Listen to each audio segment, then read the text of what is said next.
8 రోజులు తిప్పల పడితే ఇవాళ జాడబడ్డది. రాడార్ మిషన్లు, జీపీఆర్ థర్మల్ స్కానర్లతోటి సిక్కబడ్డో లేడున్నరో తెలిసింది. మతలావు తెలవంగానే ఫోరెన్సిక్ టీం వాళ్ళు వచ్చిండ్రు. ఎన్డీఆర్ఎఫ్ టీంలు సింగరేణికెళ్ళి వచ్చిన వాళ్ళు 150 మంది ఇరాం లేకుండా పనులు చేసి టన్నెల్ బోరింగ్ మిషన్ గ్యాస్ కట్టర్లతోటి కటింగ్ చేసిండ్రు. లోపల బురద, మట్టి, నీళ్లు బయటికి తోడిండ్రు.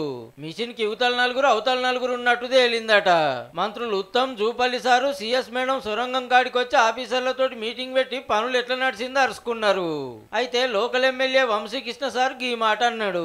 ఈ రాడార్ తోటి అక్కడక్కడ బాడీస్ ఉన్నామని గుర్తించినామని మాట వాళ్ళు చెప్తా ఉన్నారు. వాటిని తీయగానే జనరల్గా formalities PME post mortem examination చేసి వాటికి కెమికల్ ట్రీట్మెంట్ ఇచ్చిన తర్వాత వాళ్ళ బాడీ మరి గుర్తుపట్టేట్టు ఉన్నాయా లేదా తెలియదు.